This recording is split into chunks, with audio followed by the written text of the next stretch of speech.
quality ဖြစ်တဲ့ education တစ်ခုစုစည်းရတဲ့ college တစ်ခုလို့ထင်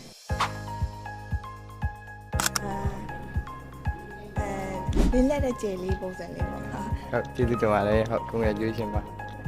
Twinkle စကလုံးကောင်းလုံးလို့ပြောပြပါဆိုရင် Twinkle ဆိုကျေလေးပေါ့တောက်ပါရဲ့အနာဂတ်တောက်ပါရဲ့ successful ဖြစ်မဲ့လူတွေထပ်ပေါ်လာမဲ့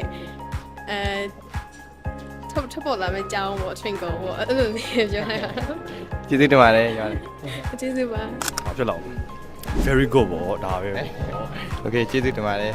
အရင်ပျော်ပါရဲ့ကြောက်တစ်နှစ်ပတ်လုံးတက်ပြီးတဲ့အချိန်မှာရဟရဖွင့်ဖို့လို့လဲကိုယူမိပါရဲ့မိဘတွေလည်းအရင်မတာချင်မိပါရဲ့ congratulation ပါညီမ ဒီညီမတို့စုံစမ်းတာပေါ့နော်ဒီ Twinkle ကိုအကြောင်းနေစုံစမ်းရတဲ့မှာဒီ Twinkle ကိုတွေ့တော့ဒီညီမလိုချင်တဲ့ line နဲ့ဒီ Twinkle နဲ့အရန်အဆက်နေတဲ့အတွက်ပြည့်ချက်မိပါ ဒီထက်ပို့ပြီးတော့အများကြီးလူငယ်တွေကိုဒီလမ်းကြောင်းပေါ်ချနိုင်တဲ့အကြောင်းကောင်းတစ်ခုဖြစ်ပါစေပါနော် quality education collection